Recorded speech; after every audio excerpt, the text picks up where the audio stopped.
하나님의 은혜가 여러분들 가운데 함께 하시기를 주님의 이름으로 축원합니다. 시편과 이사야서에는 예수님에 대한 예언, 메시아에 대한 예언이 많이 나와 있습니다. 특히 이사야에는 예수님에 대한 직접적인 예언들, 메시아에 대한 말씀들이 여러 곳 나와 있는데요. 오늘 여기 42장 1절로 4절이 처음 나오는 말씀입니다. 49장 1절 6절, 50장에서 50장 4절 9절, 52장 13절부터 53장 12절까지 보면 지금 우리가 보는 예수 그리스도의 모습을 그대로 예언해 놓고 있어요. 오늘 본문의 말씀에서도 예수님에 대한, 메시아에 대한 예언인데 그 예언을 오늘 한번 잠깐 살펴보기로 하겠습니다. 자, 여기 내가 붙드는 나의 종이라고 했어요. 그래서 여호와의 종이라 이렇게 부릅니다. 여호와의 종.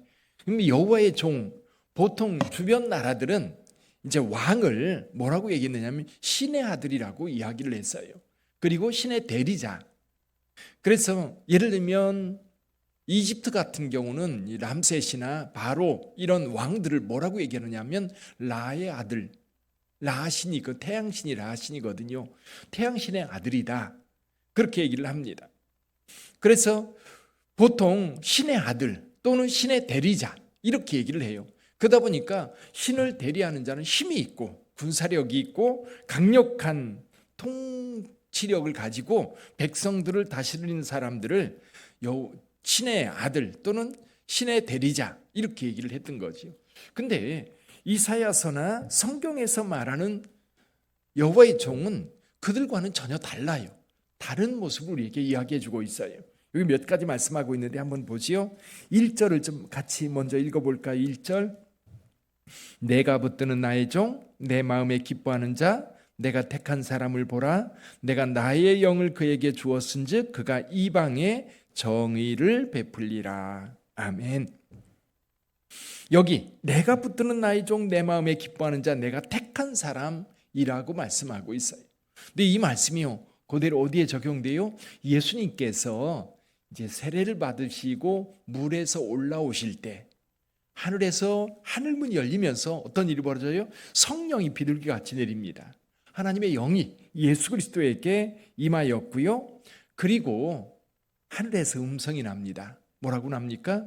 이는 내 사랑하는 아들이요 내 기뻐하는 자라. 내 사랑하는 아들이요 내 기뻐하는 자라고 하늘 음성을 통해서 예수 그리스도에게 그리고 거기 모인 사람들에게 들려주십니다. 그 말씀이 뭐냐면 오늘 이 말씀이에요. 42장 1절 말씀이 거기 예수 그리스도께서 세례 받으시고 올라오실 때 하늘 음성이 들린 것, 그 말씀의 성취인 거지요. 이렇게 우리 주님께서 사역을 시작하는데 여기 이방의 정의를 베풀다. 오늘 본문의 말씀 1절부터 4절까지의 내용 가운데 정의라는 말이 3번 반복됩니다. 1절에도 나오고요. 3절에도 보면 진실로 정의를 시행할 것이라, 4절에도 보면 거기 정의를 세우게 이르리니, 이 정의를 세운다라는 말이 나옵니다. 이 정의란 뭘까요?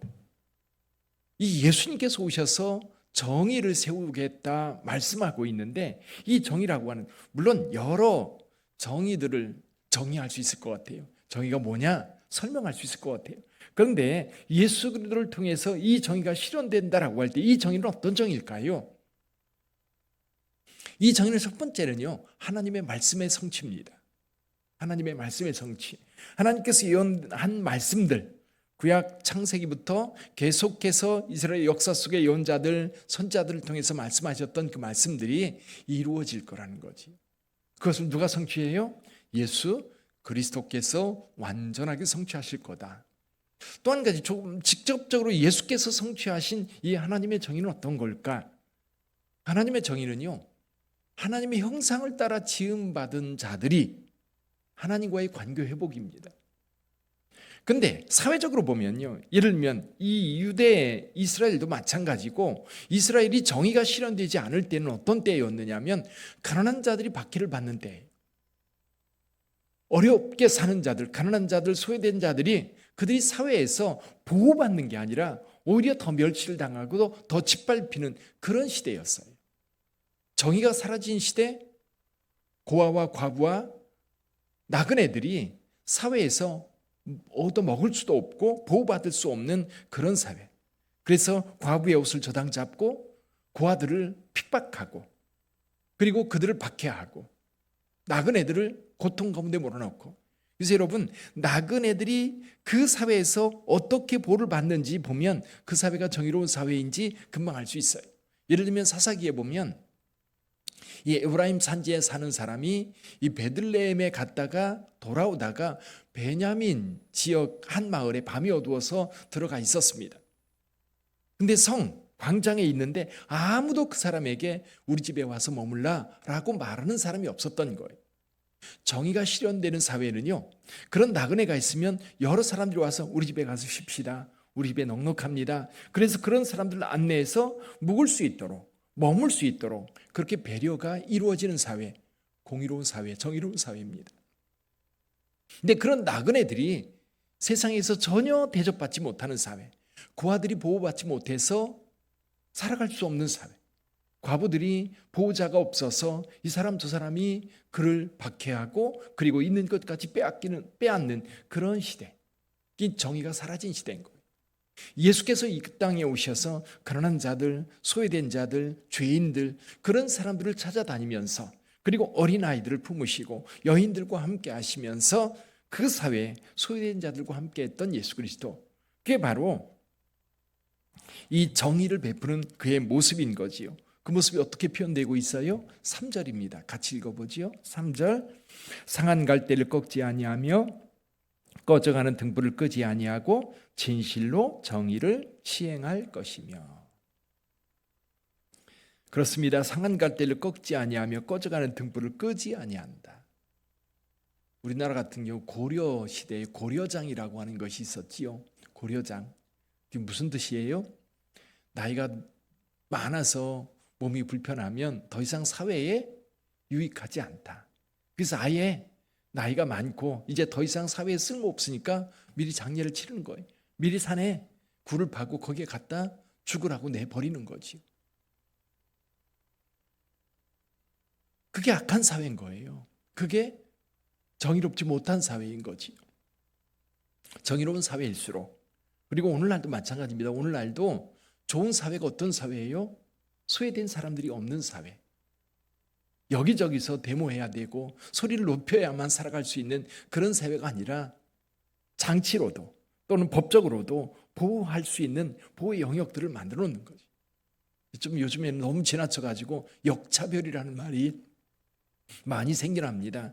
소수의 약자들을 보호하다 보니까 다수의 이 정상적인 사람들이 고통받는, 사실 다른 사람들이 고통받고 다른 사람들이 어려움 당하지 않는 범위 내에서 그들을 보호하고 해야 되는데, 더군다나 사회적 보호가 필요 없는 사람들까지도 약자라고 하는 이름으로 보호하려고 하는 이상한 사회가 되어가고 있긴 해요.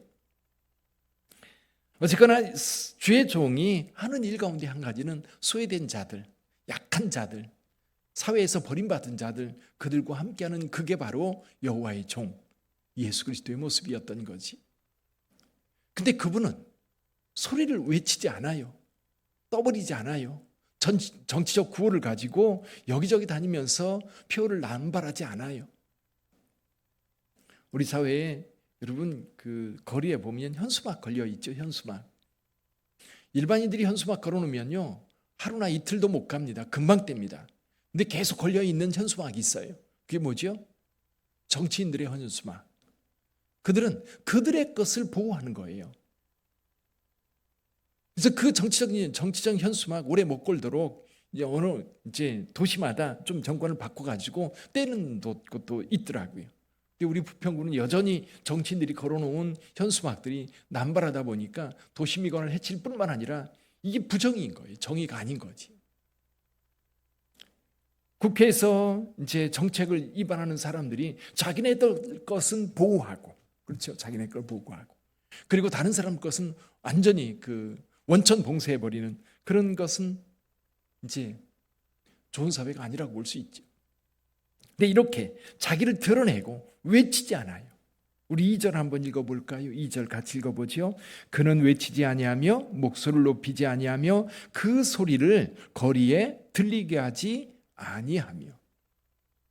정치적 구호로 내가 이런 일을 한다고 주장하는 게 아니라 예수님은 조용히 가난한 자들을 찾아가고 소외된 자들을 찾아가고 그리고 사회적으로 고통당하는 자들을 찾아가서 그들에게 먹을 것을 주며 하나님의 말씀을 전함으로 그들에게 위로의 말씀을 주고 죽은 자들을 살리시면서 그 애통해하는 자의 그 눈물을 닦아주시는 분이 예수 그리스도다. 그래서 예수님께서 하신 말씀이 그겁니다. 이웃에게 선을 베풀 때에 오른손이 하는 일을 왼손이 모르게 해라. 조용히 베풀라. 그런데 그게요, 영향력이 커요.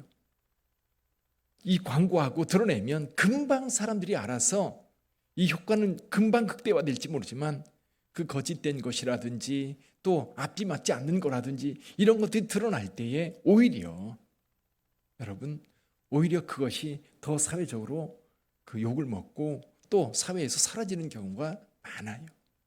그래서 교회가 이 땅에 세워져서 사실은 교회가 많은 표를 가지고 세상에 우리가 이런 일을 한다고 주장하지 않아도 우리가 선한 일을 계속해서 행할 때에 사회가 달라지는 거예요. 어쩌면 로마라고 하는 큰 제국이 무너질 때에 무너지는 것이 아니죠. 기독교 국가로 바뀌는 시기가 약 300년 가까이 걸립니다. 그런 동안 많은 순교자들도 났지요. 근데 결국 기독교가 승리합니다. 결국 사회를 바르게 세워가는 가장 기본적인 종교가 되지요.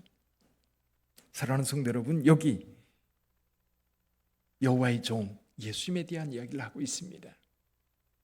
근데 여기에서 말하는 그 여호와의 종, 사실 유대 사람들이 들을 때는 이 말이 마음에 와닿지 않았을 거예요. 왜냐하면 그들이 지금 어려움을 당하고 있는데 누군가가 강력한 지도자가 나타나서 그들을 이끌고 또 유대라고 하는 나라를 세워서 이 하나님의 나라를 다윗 때처럼 완벽하게 이루기를 간절히 소원했을 거예요. 그런데 여기 소리도 외치지 않고 다만 상한 갈대를 꺾지 않고 꺼져가는 등불을 끄지 않는 그런 굉장히 소극적인 그런 모습. 게다가 4절에 보면요, 같이 읽어볼까요? 4절 같이 읽어봅니다. 그는 쇠하지 아니하며 낙담하지 아니하고 세상의 정의를 세우게 이르리니 섬들이 그 교훈을 앙망하리라. 여기 그는 쇠하지 아니하며 낙담하지 아니하고, 이게 무슨 얘기입니까? 사역을 할 때 끊임없이 많은 사람의 도전들이 있어요. 예수께서 그 짧은 시간 사역할 때에도 얼마나 많은 사람들이 예수님을 비난하고 욕하고 박해했습니까? 바리새인들, 사두개파 사람들, 헤롯 당원들, 많은 사람들이 끊임없이 예수님에 대해서 그 사역에 대해, 나중에 예수 사도들이 사역할 때도 마찬가지죠. 끊임없이 방해하고 끊임없이 낙담하게 만들 그때에도 쇠하지 아니하며 낙담하지 않고 조용히 주님의 일을 계속해 나갔던 거예요. 교회도 마찬가지입니다. 여전히 박해가 있고 여전히 세상 사람들이 교회에 대해서 이런저런 이야기할 때에도 우리는 그것 때문에 낙심할 것이 아니라 다시 일어나서 주께서 우리에게 행하셨던 그 일을 계속해 가는 거예요. 여러분, 주의 종이 했던 것, 그것이 오늘 우리에게 전해진 거예요. 오늘 우리 교회가 이 일들을 해나가는 거지. 사랑하는 성도 여러분, 우리 빛된 교회 이제 하나님의 정의를 베풀며 하나님의 정의를 세워가야 합니다. 그것은 곧 하나님의 말씀을 이 땅에 실현하는 것이고, 또 이 땅에 고통당하는 이웃들, 또 아픈 이웃들, 소외된 이웃들 그리스도의 사랑으로 감싸 안아주고 또 위로하고 영원한 하나님의 나라가 여기 있다고 이야기해 줄 수 있어야 합니다. 그래서 저와 여러분들이 그 하나님의 나라를 누릴 뿐만 아니라 저와 여러분들 주변에 있는 정말 힘들게 살아가고 있는 그들에게 그리스도의 소망, 그리스도 안에 있는 이 소망을 전해줄 수 있는 저와 여러분들이 되기를 주님의 이름으로 축원합니다. 기도하겠습니다.